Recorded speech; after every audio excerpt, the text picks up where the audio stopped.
સુરત શહેરના ward number 18માં ચૂંટણી પ્રચાર દરમિયાન આમ આદમી પાર્ટી અને ભાજપ વચ્ચે તંગ સ્થિતિ સર્જાઈ છે।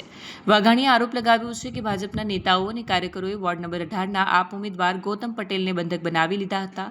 ધમકી આપી ફોર્મ પાછું ખેંચાવવા માટે રાત્રિથી જ દબાણ શરૂ કર્યું હતું। તેમણે એમ પણ કહ્યું કે આ કૃત્યમાં પોલીસ પણ ભાજપના ઇશારે કામ કરી રહી છે, જે ગેરબંધારણીય અને લોકશાહી વિરોધી છે। જોકે પાછળથી રજનીકાંત વાઘાણીએ જણાવ્યું કે તેમણે ગૌતમ પટેલને સહી સલામત જગ્યાએ પહોંચાડી દીધા છે।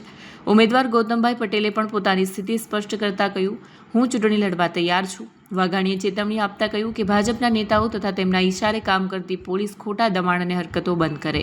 ઉમેદવારોને દબાવવાની કોઈપણ કોશિશનો મજબૂત જવાબ આપવામાં આવશે। આ મામલે હાલ સુધી ભાજપ અથવા પોલીસ તરફથી કોઈ સત્તાવાર પ્રતિક્રિયા મળી નથી। જોકે સ્થાનિક પોલીસ સૂત્રોએ જણાવ્યું છે કે તેઓ ફરિયાદના આધારે તપાસ કરશે। આ ઘટનાએ ચૂંટણી પંચનું ધ્યાન ખેંચ્યું છે અને આગામી કલાકોમાં આ મામલો વધુ તાગ લેવાની શક્યતા છે। નમસ્કાર, હું રજનીકાંત વાઘાણી, સુરત લોકસભા પ્રમુખ, આમ આદમી પાર્ટી। આજે સવારે અમારા સુરત મહાનગરપાલિકાના વોર્ડ નંબર 18ના ઉમેદવાર ગૌતમભાઈ પટેલને ભાજપના લોકોએ ગઈકાલે રાતથી બંધક બનાવી દીધા હતા।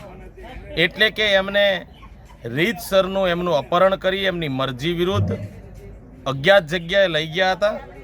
ગઈકાલે સવારથી ખૂબ પ્રયત્નો થતા હતા એમના ફોર્મ પરત ખેંચાવવા બાબતના, પણ માનનીય ગૌતમભાઈ પટેલ મજબૂત મનોબળના વ્યક્તિ હતા અને એ એવું કહી રહ્યા હતા કે જનતાની સેવા માટે હું તો આ મેદાનમાં ઉતર્યો છું તો લડીશ, પણ ગૌતમભાઈ ડરી જાય, ગૌતમભાઈ ફોર્મ પરત ખેંચી લે માટે ભાજપના તમામ નેતાઓએ ખૂબ ખરાબ રીતે દબાવવાની કોશિશ કરી, ડરાવવાની કોશિશ કરી। પણ સવારમાં મને જાણ થતાં હું એમની શોધખોળ કરતાં કરતાં અડાજણ સ્થિત પહોંચ્યો અને ત્યાંથી ગૌતમભાઈ એક ફોર્ચ્યુનર ગાડીની અંદર એક ભાઈ એમને બેસાડીને જતા હતા, એમને મેં રસ્તાની અંદરથી ઊભા રાખ્યા અને મને ગૌતમભાઈએ એવું કીધું કે હું ચૂંટણી લડવા તૈયાર છું, ભાજપ દ્વારા મને ફોર્મ ખેંચવાની ધમકીઓ આપવામાં આવે છે અને એમને મેં ત્યાંથી મારી ગાડીમાં બેસાડ્યા અને અત્યારે એમને સહી સલામત રીતે એમના પોતાના સ્થળ ઉપર હું લઈ આવ્યો છું।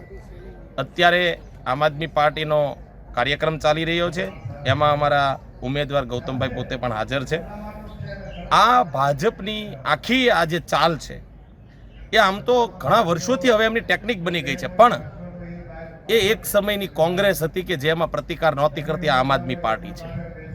આમ આદમી પાર્ટી કંઈ દબાશે નહીં, ડરશે નહીં અને તાકાતથી અમે જવાબ આપીશું। એટલે ભાજપના નેતાઓને એના ઈશારે કામ કરતી પોલીસને મારે કહેવાનું છે કે તમે ભાજપના નેતાના ઈશારે ખોટા ધંધા કરવાનું બંધ કરી દો, અમારા ઉમેદવારોને દબાવવાનું બંધ કરી દો। પોલીસ તરીકે તમારી ડ્યુટી અને ફરજ છે, નિભાવો અને સારું કામ કરશો તો અમે સલામ કરીશું તમારી ડ્યુટીને। પણ તમે ટોમી બની કમરે પહેરવાના પટ્ટા જો ગળામાં ઘાલીને આટા મારશો તો અમે એનો જવાબ આપીશું। અમને કાયદા કાનૂન આવડે છે, અમારા કોઈ પણ ઉમેદવારોને દબાવવાની કોશિશ કરી છે તો આમ આદમી પાર્ટી મજબૂતાઈથી એનો જવાબ આપશે। આભાર। ભારત માતા કી જય।